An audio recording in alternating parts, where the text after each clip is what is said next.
नमस्कार दोस्तों।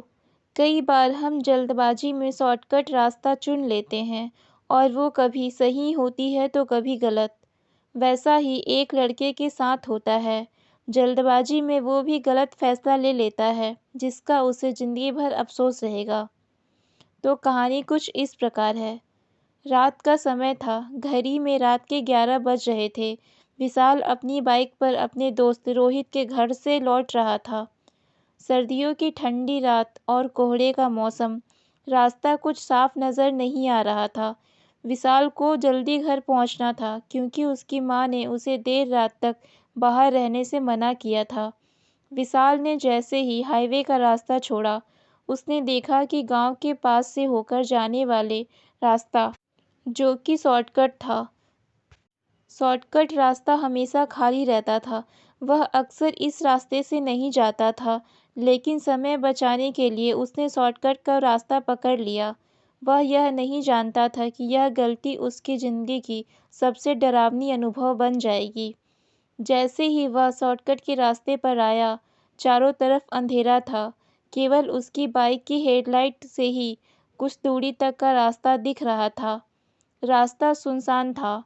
विशाल को यह देखकर थोड़ी घबराहट हुई, लेकिन उसने सोचा कि यह तो एक गांव का रास्ता है और ऐसे रास्ते अक्सर सुनसान ही होते हैं।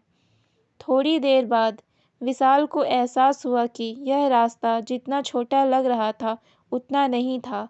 वह कई किलोमीटर तक चल चुका था, लेकिन वह अपने गांव तक नहीं पहुंचा। रास्ते के दोनों ओर केवल घने पेड़ और झाड़ियां थी। अचानक उसकी बाइक लड़खड़ा गई और बंद हो गई। अरे, यह क्या हो गया? विशाल ने घबराते हुए कहा। उसने बाइक को कई बार स्टार्ट करने की कोशिश की, लेकिन बाइक स्टार्ट नहीं हुई।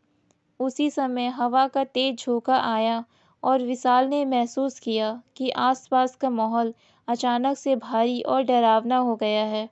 उसने बाइक को किनारे खड़ा किया और अपनी टॉर्च निकाली। विशाल ने चारों तरफ देखा, लेकिन उसे कोई दिखाई नहीं दिया। जैसे ही वह बाइक से लौटा, उसने महसूस किया कि किसी ने उसके कंधे पर हल्का सा हाथ रखा।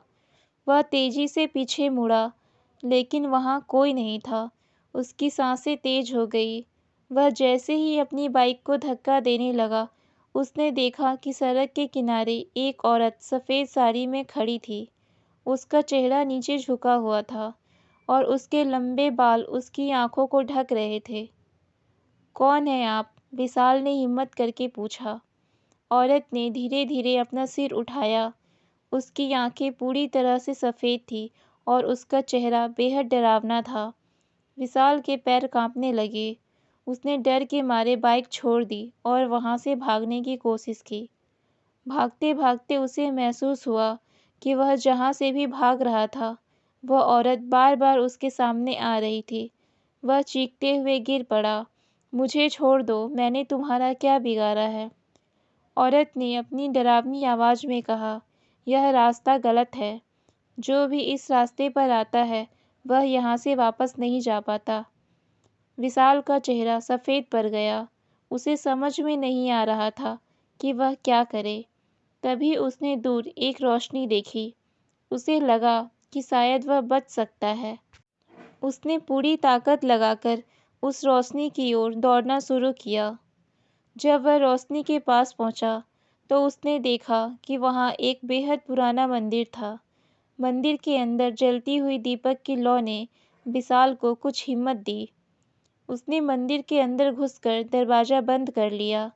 अंदर पहुंचकर उसने देखा कि वहां एक पुजारी बैठे थे।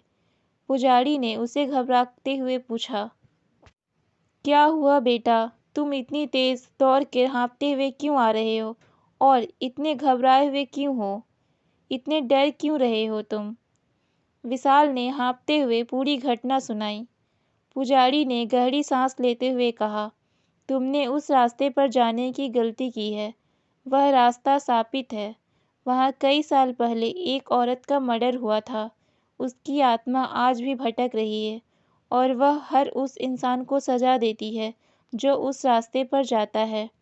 विशाल ने रोते हुए कहा, मुझे बचा लीजिए बाबा, मैं फिर कभी इस रास्ते पर नहीं जाऊंगा। पुजारी ने उसे कुछ पवित्र जल दिया और कहा, यह जल अपने ऊपर छिड़क लो और मन में भगवान का नाम लो। फिर धीरे धीरे इस मंदिर के पीछे वाले रास्ते से गांव की ओर चले जाओ, लेकिन ध्यान रखना पीछे मुड़कर मत देखना, चाहे कुछ भी हो जाए। विशाल ने वैसा ही किया। उसने पवित्र जल अपने ऊपर छिड़का और मंदिर के पीछे वाले रास्ते पर चलना शुरू किया। रास्ते में उसे बार बार ऐसा महसूस हो रहा था कि कोई उसके पीछे चल रहा है, लेकिन वह पुजारी की बात याद करते हुए पीछे नहीं मुड़ा। आखिरकार उसने गांव के घरों की रोशनी देखी। वह दौड़ते हुए अपने घर पहुंचा और तुरंत दरवाज़ा बंद कर लिया। उस रात के बाद विशाल ने उस रास्ते पर कभी कदम नहीं रखा। वह हर दिन भगवान का धन्यवाद करता था कि वह उस डरावनी रात से बच निकला। लेकिन वह रास्ता आज भी वही है और लोगों का कहना है कि वहाँ से गुजरने वाले अब भी उस सफ़ेद साड़ी वाली औरतों को देखते हैं। दोस्तों, इसीलिए कहा गया है कि कोई भी फैसला जल्दबाजी में नहीं लेनी चाहिए और हर शॉर्टकट रास्ता ज़रूरी नहीं कि वह सही ही हो। इसीलिए कुछ भी तय करने से पहले बहुत सोच विचार कर लेनी चाहिए। दोस्तों, अगर आपको हमारी कहानी पसंद आती है तो हमारे चैनल को लाइक और सब्सक्राइब ज़रूर करें। धन्यवाद।